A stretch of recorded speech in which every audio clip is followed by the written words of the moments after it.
y est.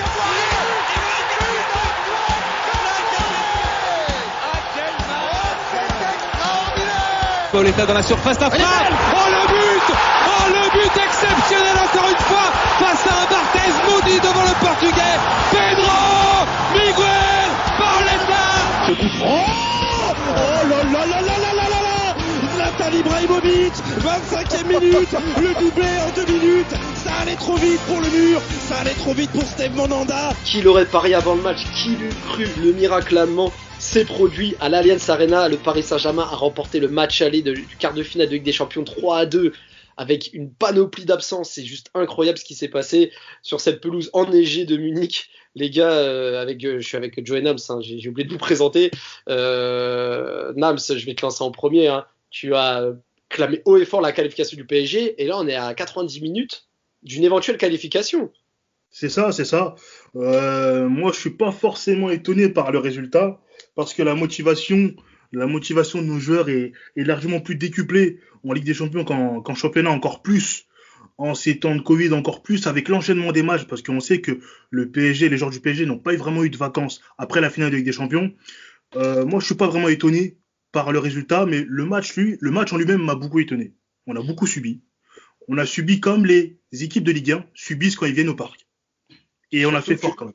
Surtout que le PSG venait d'une défaite assez cuisante à domicile contre Lille, en plein doute. Neymar encore agité sur le terrain, qui s'est fait remarquer par son comportement. Et là, Joe, on arrive avant ce match, des cas de Covid, des blessés, un terrain enneigé. En fait, on se posait plein de questions. Et avant même le coup d'envoi, quand on apprend que Dagba est titularisé côté droit, un milieu de terrain inédit et une équipe remaniée tout simplement, on ne s'imagine pas un tel scénario. Oh bah de toute façon, c'est très PSG. Mais en fait, moi, bon, j'étais... alors, Nam, c'était étonnamment optimiste. Moi, j'étais... au moment du tirage au sort, j'étais dépité. Et puis après, je me suis dit, bon, c'est très Paris Saint-Germain, cette situation de... quand on les attend pas, ils sont toujours en rendez-vous. Donc, on va continuer à croire cette théorie et on va imaginer que le PSG sera en rendez-vous contre le Bayern. Force est de constater que ça a été le cas. Et bon, de toute façon, on va en parler longuement dans le podcast et ça, c'est cool. Et on va essayer de dire quand même des choses différentes de ce qu'on a pu entendre à droite à gauche parce qu'on a entendu beaucoup de choses sur la qualité de jeu du PSG, etc. Mais il faut quand même mettre en perspective les absences du côté parisien. Certes, il manquait Lewandowski, Gnabry du côté du Bayern, mais ça ne change rien sur la production du jeu, sur le milieu de terrain, l'animation offensive parce qu'il y avait tous les titulaires. Alors que du côté du PSG, t'as à la mi-temps toute ta défense qui est décimée et t'as un milieu de terrain. Franchement, sur le papier, il fait peur à voir, quoi, surtout face au Bayern. Pourtant, avec ça, t'arrives à battre le Bayern à l'Allianz Arena. Pour la première fois, un club français bat le Bayern Munich depuis 1969. Ça faisait. Si. Un premier club français depuis 1969 en confrontation directe. Ah, parce que le Paris Saint-Germain, on rappelle, hein, 94-95, Mister George Weah. Mais c'est en match de poule. Oui, c'est vrai, tu as bien précisé la confrontation directe. Okay. C'est pour ça. Ouais. Et c'est quand même une performance assez incroyable. Le Bayern, ça faisait 2 ans qu'ils étaient invaincus en Ligue des Champions. Première défaite de Flick en Ligue des Champions. Enfin, c'est la meilleure équipe d'Europe depuis 2 ans.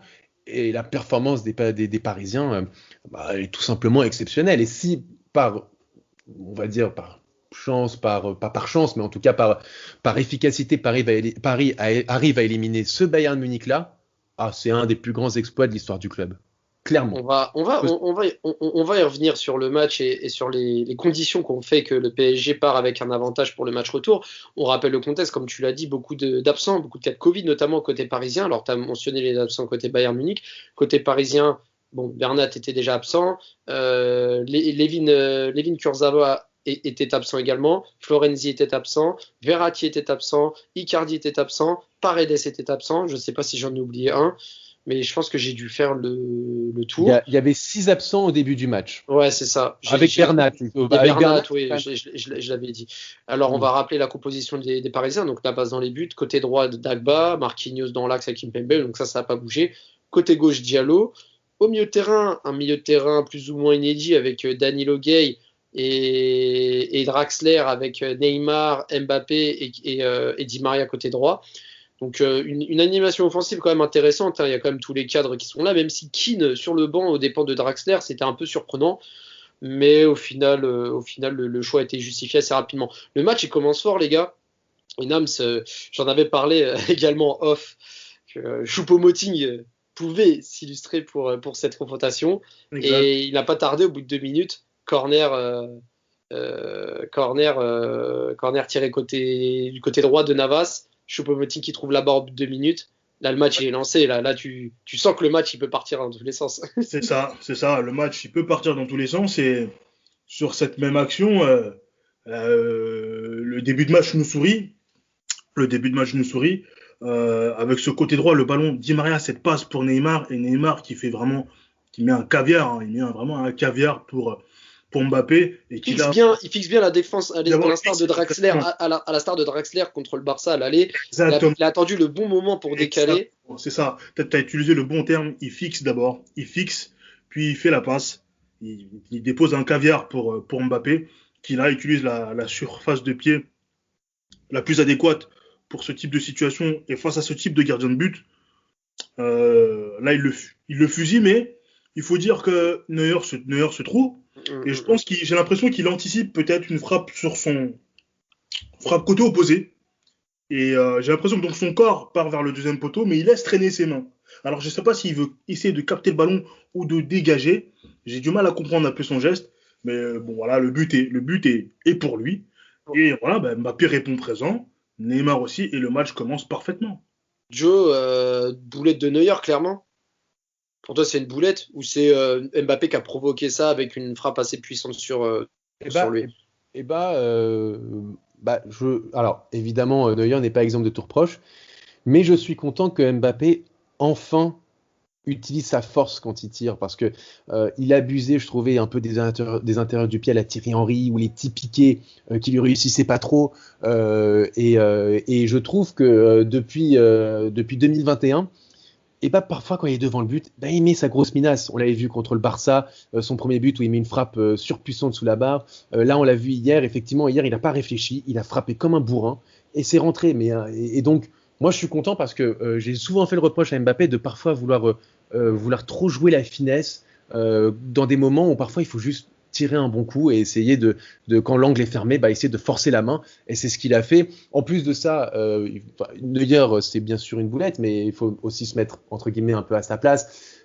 Le match ne joue que depuis 1 minute 30. Mbappé met une grosse frappe, le terrain est enneigé, donc les conditions climatiques sont difficiles même pour lui pour capter le ballon. Donc il y a tout ce contexte-là qui joue en faveur de Mbappé sur ce but et en défaveur de Neuer. Donc c'est pour ça qu'il y a eu cet échec de notre ami, pas notre ami, de Neuer. Pour le coup, il a été notre ami, mais au moins ça a vraiment lancé le match en 3 minutes entre une barre transversale de l'autre côté et le but de Paris. Le match a été lancé. Alors il y a eu une frappe de Kimmich à la 8e minute, Müller qui s'est tenté également à la 10e minute sur une grosse frappe. Entre-temps, Draxler qui inscrit un deuxième but. Mais Mbappé est signalé hors jeu, il me semble, sur l'action, ça se joue de peu, mais c'est vrai que Paris était vraiment tout proche. Parce qu'il fait du 44, il aurait dû faire du 42 à ce moment-là. C'est vrai que ça se joue vraiment de peu, c'est dommage avec la VAR, maintenant on peut plus en rater, et pour le coup ça nous a desservi. Et là je voulais en venir à la 19e minute sur le coup franc concédé par Gay, qui a fait un très gros match, mais pour le coup qui a fait une faute, ça peut arriver, qui incite Kimmich, qui trouve Goretzka de la tête, et là Navas qui a réussi un miracle sur sa ligne, qui ressort une parade. Et je sais pas pour vous les gars, mais moi à ce moment-là je me suis dit bon, il a fait 1-2 parades, mais là cette parade là ça s'annonce du Navas version match retour contre le Barça, intraitable sur sa ligne et surtout indéboulonnable. Ouais, c'est exactement ça. Ça annonce un Navas, le même Navas dont on parle semaine après semaine sur nos podcasts. Ça annonce le même Navas, et voilà. Donc Navas effectue des miracles. Et pour moi, il n'effectue pas des arrêts, il effectue des miracles. Et je pense qu'on a vraiment eu la chance déjà sur cette première période de voir un Navas aussi décisif, aussi concentré, parce qu'on avait une défense en difficulté. Et je pense que voilà, les buts qu'on prend malheureusement, il ne peut pas grand-chose, mais en tout cas, il a vraiment répondu présent sur les arrêts qu'il fallait faire, il a répondu présent. une minute après, Pavard qui s'essaye également, grosse frappe, on connaît la puissance de frappe de Pavard, et Navas repousse. Et en fait, là, à ce moment-là, on voit les Bavarois se ruer sur le camp parisien. Toi, Joe, je ne sais pas comment tu as vécu ces 20 minutes un peu compliquées. Tu as vu plutôt à Paris attendre ses adversaires car ils menaient au score et voulaient opérer par contre plus de la maîtrise ou plus on serre les dents, on fait avec nos armes et on verra ce qui se passera par la suite, on fait avec nos armes. Ah bah Raph, on est d'accord pour dire que quand tu concèdes 15 tirs en 20 minutes, c'est que tu maîtrises rien. Mais je pense que en fait, et on va le voir de toute façon au fur et à mesure de ton résumé du match, c'est que je trouve que ce match, avec l'efficacité d'un côté comme de l'autre, ressemble beaucoup au PSG Barça du match retour. C'est-à-dire qu'on a eu un Bayern qui a énormément dominé sur la première mi-temps, comme le Barça. Simplement, les deux ont manqué d'efficacité. Paris a été beaucoup plus efficace dans ses transitions et devant le but face au Bayern. Et la seconde mi-temps, on en parlera tout à l'heure. Paris a quand même beaucoup moins concédé, a été un peu plus agressif sur le ballon, a laissé moins d'espace aux joueurs munichois. Alors ils ont eu quelques vagues, c'est normal, mais c'était moins une souffrance que les 20 premières minutes où tu concèdes quand même la moitié de tes tirs au global, parce qu'ils en ont 31 sur tout le match, t'en concèdes 15 en 20 minutes.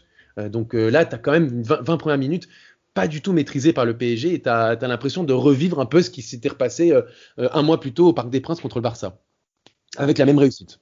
Et malgré ce contexte de souffrance, de domination bavaroise, même si Mbappé va causer une contre-attaque qui va être repoussée en corner, contre le cours du jeu Neymar, qui trouve Marquinhos sur une passe. Nam, je vais te laisser t'exprimer, je sais que tu n'es pas un grand fan de Neymar, mais sa passe, elle est niveau stratosphérique Ligue des Champions, là, du gauche. Franchement, il ne pouvait pas faire une meilleure passe. Alors là, pour le coup, il n'y a pas vraiment de superlatif pour désigner une telle passe parce que quand le ballon revient vers lui, il ne contrôle pas le ballon. C'est comme s'il était à l'entraînement, comme s'il était au quartier. Il la reprend comme ça du gauche. Et le gauche, c'est tout ce que le pied gauche est entre guillemets son mauvais pied, qui est pour lui un pied de très bonne qualité. Et il arrive à inventer une passe, à inventer une courbe assez incroyable. Et moi aussi, Marquinhos m'a fait énormément plaisir parce que ce contrôle du gauche, plutôt bien maîtrisé, et cette finition, il s'est transformé pendant le temps de quelques secondes. Il s'est transformé tel un numéro 9 de légende, de grande classe. Et ce but, comme je pense qu'on l'a tous vu, il tourne en gif. Ce but, il tourne un peu partout, ce but. Cette action, elle tourne un peu partout. Et cette action, c'est un délice. C'est un régal, ce que Neymar fait, mais waouh, c'est incroyable. C'est superbe comme passe, c'est super. Et il faut parler aussi de la finition de Marquinhos, parce que ce contrôle et ce sang-froid devant le but pour un défenseur. Moi, je connais beaucoup d'attaquants, surtout des attaquants allemands qui jouent à Chelsea notamment, ou d'autres qui auraient raté cette action. Et j'aurais mis ma main à couper, je pense. Parce que franchement, avoir la lucidité de contrôler et d'ajuster comme ça, c'est très très fort, encore plus pour un défenseur qui a été très décisif lors des dernières échéances européennes en Ligue des Champions côté parisien. Ah, mais tu l'as dit, Raph. Marquinhos, c'est quand même l'homme des... Bon, avec Neymar, tu me diras, mais Nams un jour rejoindra le chemin du roi Neymar. Mais comme Neymar et Marquinhos est toujours présent dans les grands matchs.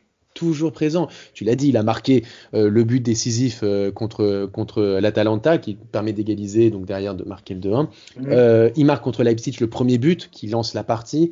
Il marque contre Manchester United. Le deuxième but qui permet au PSG de mener dans un match extrêmement important. Et là encore, en fait, l'action est assez dingue, quoi. Franchement, c'est à l'image de ce match, quoi. Cette action est dingue. La passe de Neymar, mais c'est une passe de quarterback, quoi. C'est du Tom Brady ce qu'il a fait. C'est extraordinaire. Parce qu'en plus de ça, moi, j'ai capté qu'aujourd'hui, que c'était du pied gauche en première intention.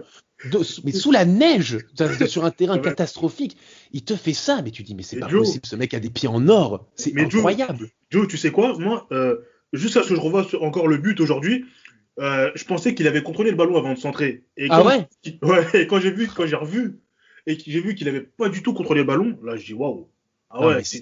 C'est incroyable. Ce geste, c'est un geste de génie. C'est un dessert. Et c'est pour ça que moi, je pense que tout le monde sait que j'aime énormément Neymar, et c'est Schweinsteiger qui le dit. Il le dit, t'as 99 joueurs sur 100 qui serait impossible. Ce serait impossible au monde de faire ça. Il n'y a qu'un joueur qui est capable de faire ça à la limite. C'est Neymar. Une passe pareille. Mais c'est dingue. Ouais. C'est extraordinaire. Et puis, il faut pas enlever aussi tout le mérite à Marquinhos parce que on l'a dit, dans des conditions difficiles sous la neige et tout, contrôle parfait, il ajuste parfaitement. Et blessé. C'est-à-dire que Marquinhos nous a fait une Jonathan David contre nous 3 jours avant. Ouais, bah Blessé, après blessé, comme il crucifie le Bayern. comme tu le dis, la tuile elle va arriver dans la foulée parce que Marquinhos il va rester au sol sur l'action qui va suivre. Il doit sortir du terrain à cause d'une douleur au niveau de l'adducteur gauche. Mais au moins, il aura vraiment apporté sa pierre à l'édifice pour le coup. Et juste après, Neymar qui a une belle qui est auteur d'une belle accélération et qui sera un peu au dernier moment. Avec une faute non sifflée sur son pied gauche. Bon, c'était un peu litigieux, mais bon, finalement pas de faute sifflée. Et le Bayern continue d'attaquer. Et là, 37e minute, ce qu'on redoutait arriva. Encore un centre du Bayern et qui coupe de la tête. Choupo-Moting. Et en plus, les gars, je vais vous dire, le match qui a eu lieu mercredi, c'était 2 ans jour pour jour après le fameux match où Choupo-Moting avait fait son immanquable avec le PSG contre Strasbourg. C'est 2 ans jour pour jour. Wow. Et je l'avais dit, je sais pas pourquoi, mais ce mec-là, il va nous faire mal. Et il a mis une magnifique tête.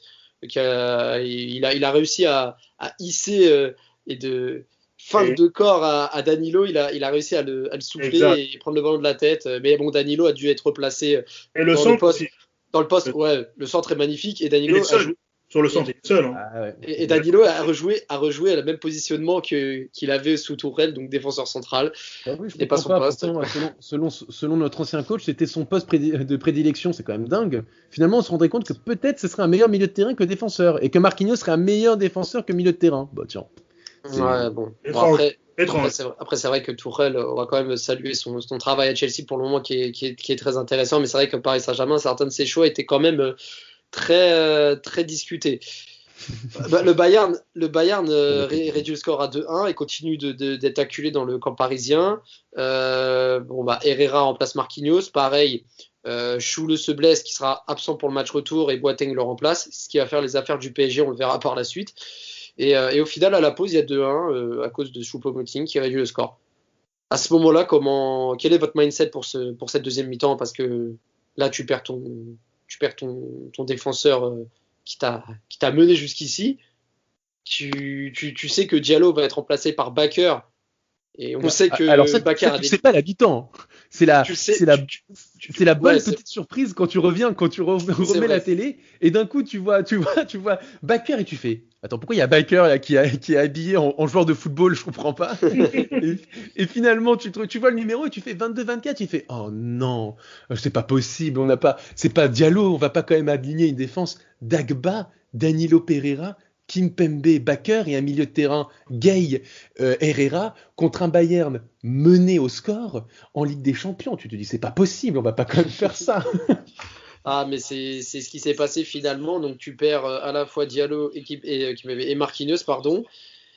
Et là, Paris retrouve les terrains. Donc là, il y a 45 minutes encore pour tenir un score ou l'aggraver. Hein. Mais c'est vrai que c'était un peu qui tout double cette reprise. Et là, les gars, je vais en venir sur l'action que Neymar rate. Il rate vraiment la balle du 3-1. Quand il arrive à gratter le ballon et il défie Neuer et il tire sur lui. C'est quand même dommage parce que il avait fait le plus dur. Il est à moitié blessé un peu. Juste avant cette action, il se blesse, je crois. Il se blesse juste avant cette action. Donc sur cette action, il aurait pu marquer en étant à moitié blessé. Mais c'est vrai que c'est rare de le voir rater ce type d'occasion. Et j'ai l'impression que Neymar fait quand même Neuer fait quand même il ne se jette pas. Il ne donne pas énormément d'indications. Et sur cette même action, derrière, il aurait pu avoir but. Je crois que c'est Alaba qui sauve sur la ligne. Il sauve, si je ne dis pas de bêtises, une frappe d'Mbappé. Si je ne dis pas de bêtises. C'est pas Draxler? Oui, ou Draxler, oui. Non, c'est Mbappé. C'est Davies qui la sauve sur la ligne. Exactement. Donc, à ce moment-là, je me dis, bon, on aura quand même l'occasion de creuser l'écart, sachant que juste après, là, j'étais bouche bée un peu. L'enchaînement de Pavard, poitrine, reprise de volée, ou plutôt demi-volée, si je dis pas de bêtises. La façon dont il la prend. Et en plus, Boateng encore, il y a un centre. Il y a le centre qui vient, entre guillemets, fait penser à celui de Neymar. C'est-à-dire qu'il est un peu esselé. Personne n'est sur lui. Et Pavard est libre. Pavard est totalement libre pour faire son amorti poitrine reprise de volée. Derrière lui, il y a Sané qui est aussi libre. Et derrière Sané, il y a encore Kimmich qui est totalement libre. Donc tu as 3 joueurs du Bayern qui sont, qui sont libres. Et ça, c'est assez incroyable. C'est incroyable. Non, c'est clair, c'est incroyable. Et Paris manque de faire le break et vraiment de se libérer. Et là, le Bayern va commencer à charger d'assaut le camp parisien. Pavard qui va se retrouver seul et qui va avoir sa frappe repoussée encore une fois par Navas. Des actions qui vont se multiplier. Coman sur son côté très remuant, qui a fait du mal à Dagba, même s'il a pas lâché. Ouais, il a été généreux, il a débordé. Ouais, il a tout, il s'est accroché. Il a eu beaucoup de mal, mais il s'est accroché. On peut le dire, il a été héroïque parce que mine de rien, Coman, il n'a pas été si dangereux que cela. Et Sané aussi n'a pas été dangereux. Et d'ailleurs, Sané, généralement, quand il est mauvais, vous voyez que quand il est mauvais, il fait beaucoup de mauvais choix. Et justement, tant mieux pour nous, parce que c'est un joueur que j'aime beaucoup. Et quand il est en forme, c'est très dur. Après, justement, une action de Mbappé ratée, mais bon, il était hors jeu à la 59e sur l'action qui suit. Coup franc pour le Bayern. Draxler concède la faute. Kimmich qui centre encore une fois, parce que Kimmich, que ce soit son centre sur Goretzka, et là sur ce coup franc, et l'égalisation de Thomas Müller, qui égalise à 2-2, qu'on voit la tête de Müller comme d'habitude, avec la rage, la bouche ouverte, on se dit... C'est scandaleux, il est seul. Il est tout seul, et tu vois le Müller qui a provoqué un petit peu avec sa vidéo avant la rencontre, et surtout, tu dis c'est le méchant dans les films, il est là pour te jouer des mauvais tours, et c'est encore ce qui s'est passé. C'est un scandale ce but. Défensivement, c'est un scandale. On n'a pas le droit. C'est pas normal de laisser seul comme ça au milieu de la surface.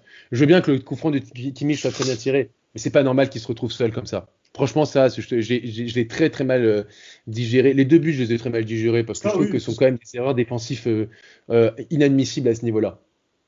Ouais, non, c'est clair. Et là, pour le coup, Paris doit refaire son retard.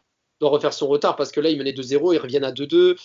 Bon, là, c'est compliqué. Le Bayern continue. Ouais, honnêtement, à ce moment-là, je me dis, bon, 2-2, c'est pas dramatique. Si on repart d'Allemagne avec un 2-2, je prends volontiers. Franchement. Ouais, mais pour le coup, tu sais comme moi que à 2-2, on est à peine à la 60e minute. Oui, c'est vrai. Il y a eu une vingtaine de tirs. Tu sais très bien que bon, moi, quand j'ai vu le 2-2, je me suis dit bon, allez, c'est parti pour la gifle. Ça va finir en 4-2 pour le Bayern. Malheureusement, on se sera bien battu, mais c'est terminé. Je vais pas faire semblant d'avoir cru et tout. Genre, quand on voit le niveau du Bayern et justement à cette période-là, Paris était bien revenu en deuxième mi-temps. Ils avaient mis plus d'intensité et entre la 55e et la 60e minute, le Bayern remet un coup d'accélérateur et multiplie des situations très très chaudes devant le but.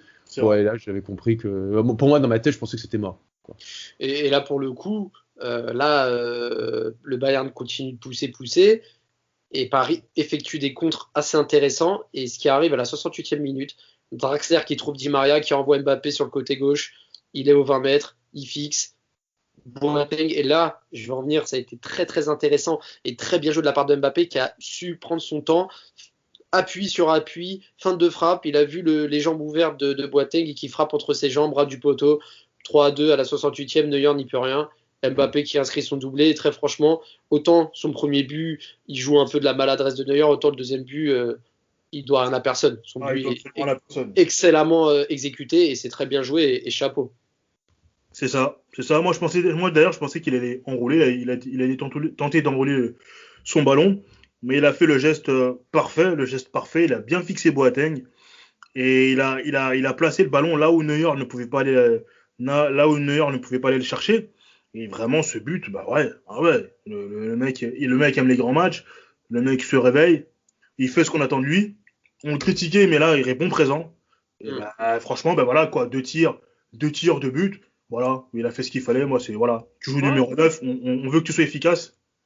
Il a répondu. Il a encore une fois, comme face au Barça, il a répondu présent. Exact. Et pour le coup, il a été décisif et surtout réaliste. Et c'est ce qu'on lui demande. C'est ça. Choupo-Moting qui rate juste après une grosse occasion pour revenir à 3-3, mais Navas toujours présent. Di Maria qui doit sortir quelques instants après, légèrement touché pour laisser sa place à Keane. Et là, on rentre dans les 20 dernières minutes, ça commence à être un peu compliqué. Choupo-Moting, Müller, tout le monde tente sa chance. Choupo-Moting également qui allez, je crois que c'était à la 85e minute, qui a un ballon et dos au but, qui la met à Alaba. Il est au niveau du point de péno et Alaba qui frappe et la balle longe le poteau. Moi, clairement, je voyais la balle au fond. Et là, c'est limite miraculeux que le PSG reste à 3-2 parce que Müller juste après également, qui enchaîne. Ça va dans tous les sens. Et Paris arrive miraculeusement à finir ce match avec cette victoire 3-2. On va récapituler, les gars, les stats du match. Nombre de frappes côté parisien 6, nombre de frappes côté bavarois 31. C'est juste incroyable ces statistiques. J'aime pas parler de statistiques, mais une possession de 64% avec autant de tirs, 12 tirs cadrés, c'est-à-dire que Navas a sorti 10 ballons sur 12 et autant de duels gagnés remportés par les Bavarois, c'est un braquage qu'on a assisté à l'Allianz Arena. Je sais pas le terme braquage, je trouve qu'il est dur. Je voulais quand même dire un autre truc pour le but de Mbappé, c'est une seconde, hein, parce que c'est quand même une stat qui est impressionnante sur Bien son sûr. but. Il a fait, juste avant de marquer son deuxième but, il a fait 11 appuis en 1 seconde 82. Vous imaginez ? C'est Sky Italia qui a fait cette analyse, c'est-à-dire que, en gros, toutes les 0,16 secondes, c'est un appui. Sachant qu'un clignement des yeux naturel est de 0,10 secondes. Vous imaginez la vitesse des appuis de ce mec-là ? C'est monstrueux. C'est fou. C'est monstrueux. Vous imaginez un défenseur face à un mec aussi rapide ? Enfin bon. Donc comme c'est une stat qui, je trouve, on parlait de stat et justement je pense que c'est quelque chose qui est quand même assez incroyable pour un joueur unique. Et ce que tu disais, braquage. Écoute, c'est dur parce que. Non, mais après attention, un braquage, ça veut pas dire que l'équipe qui a gagné a mal joué. Au contraire, ils ont très bien joué le coup. Mais je suis bavarois. En fait, on peut pas, comment dire.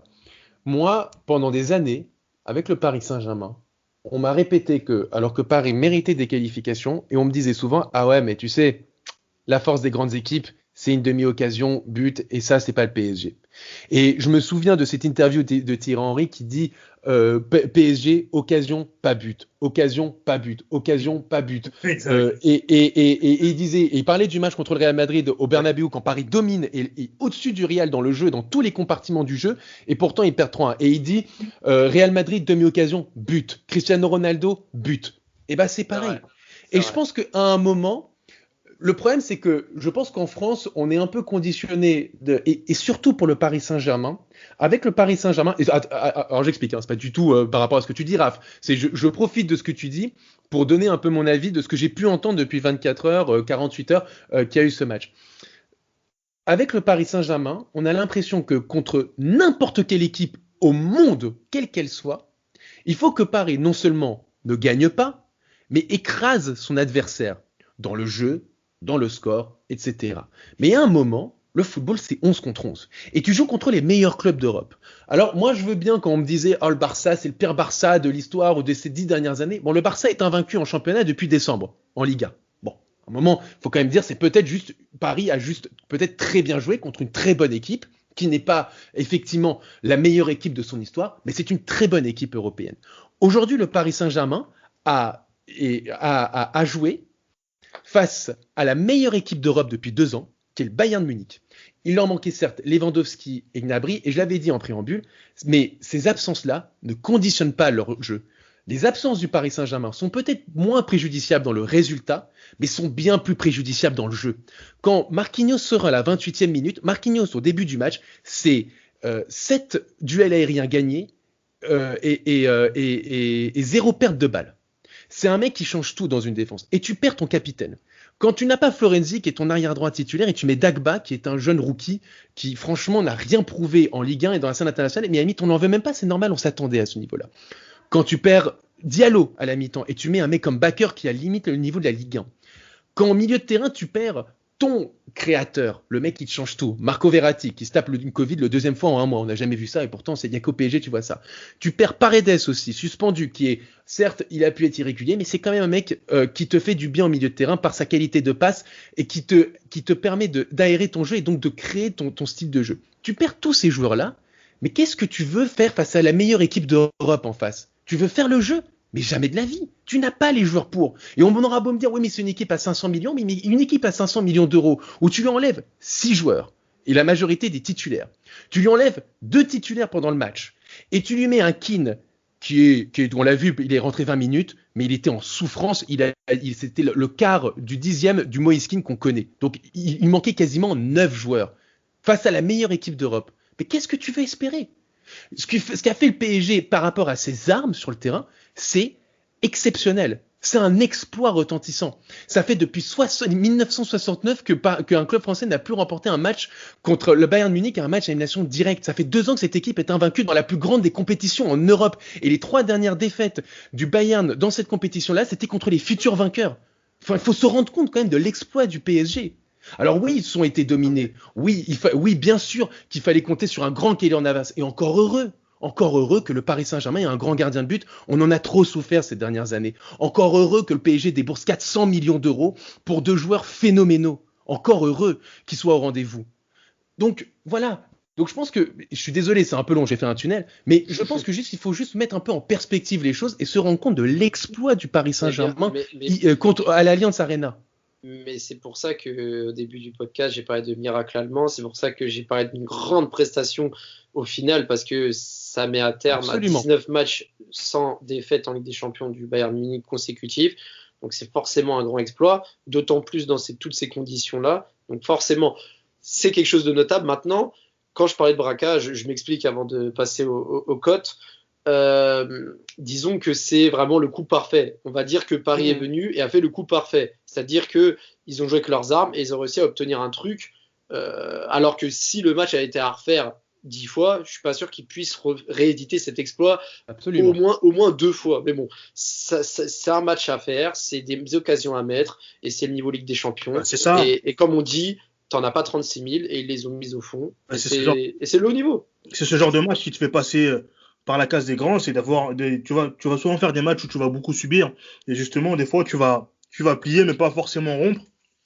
On a plié 2 fois, on a encaissé 2 buts, on en a mis 3, on a fait ce qu'il fallait, on a été super réaliste et c'est ça que demande l'Europe.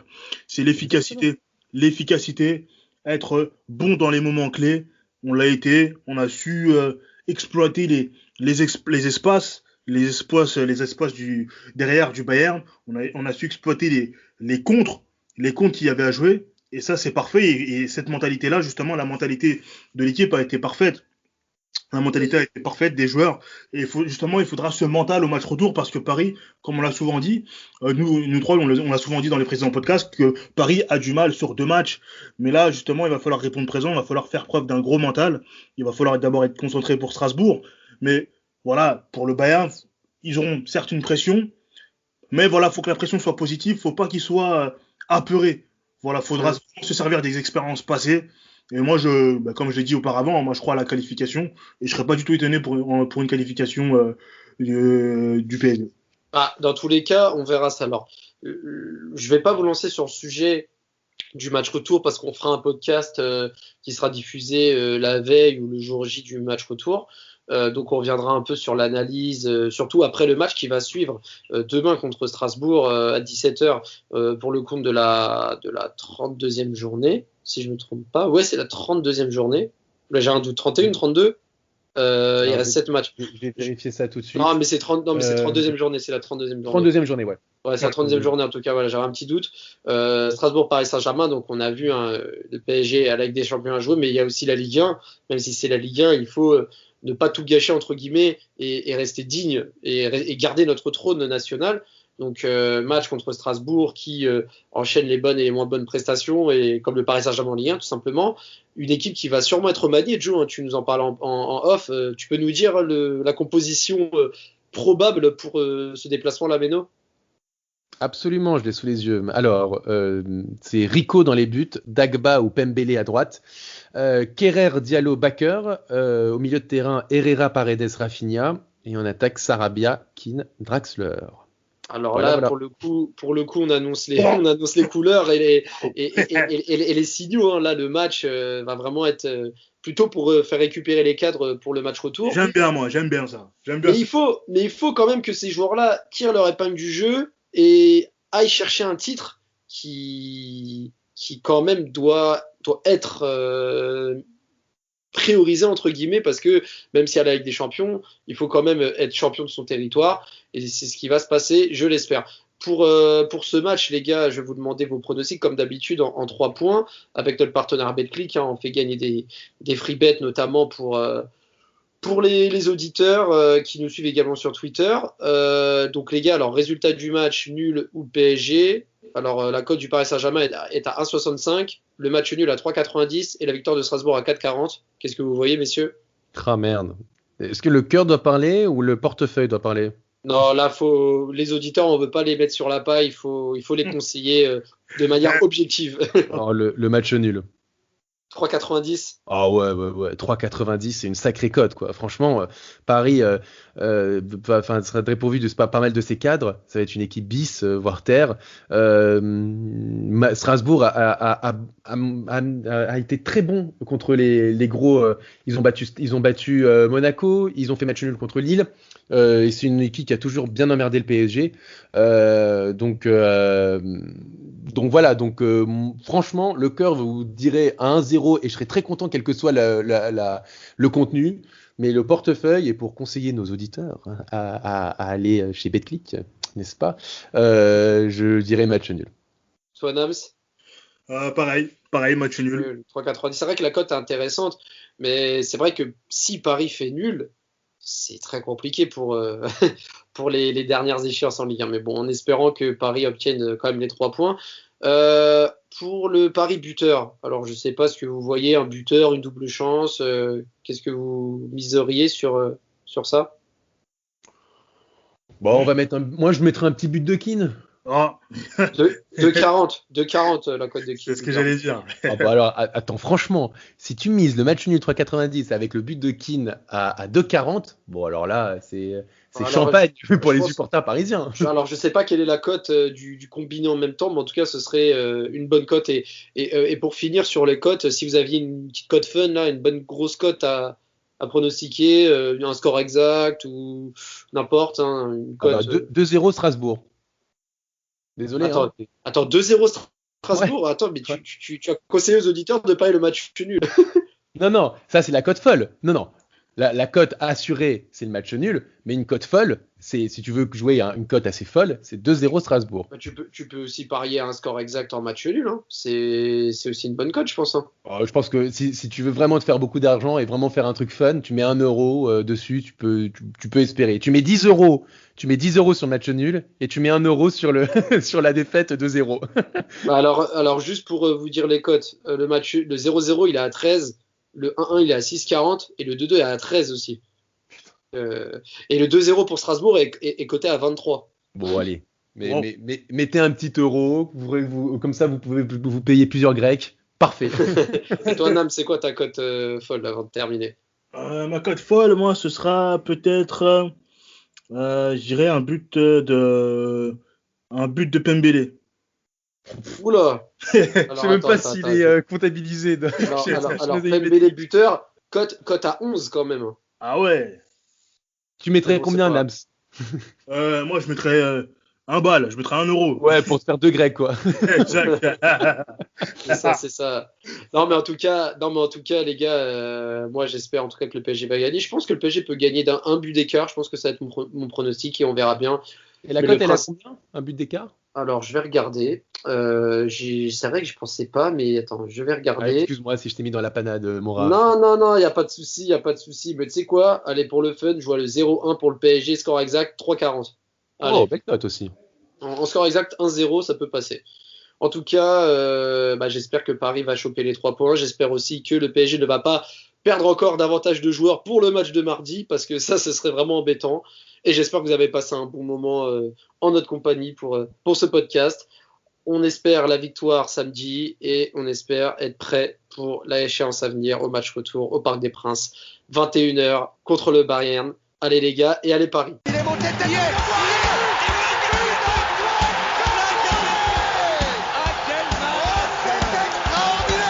Pauletta dans la surface, la frappe. Le but exceptionnel encore une fois face à un Barthez maudit devant le Portugais. Pedro Miguel Pauletta. Ce coup franc. Oh là là. Zlatan Ibrahimovic, 25e minute, le doublé en 2 minutes. Ça allait trop vite pour le mur, ça allait trop vite pour Steve Mandanda.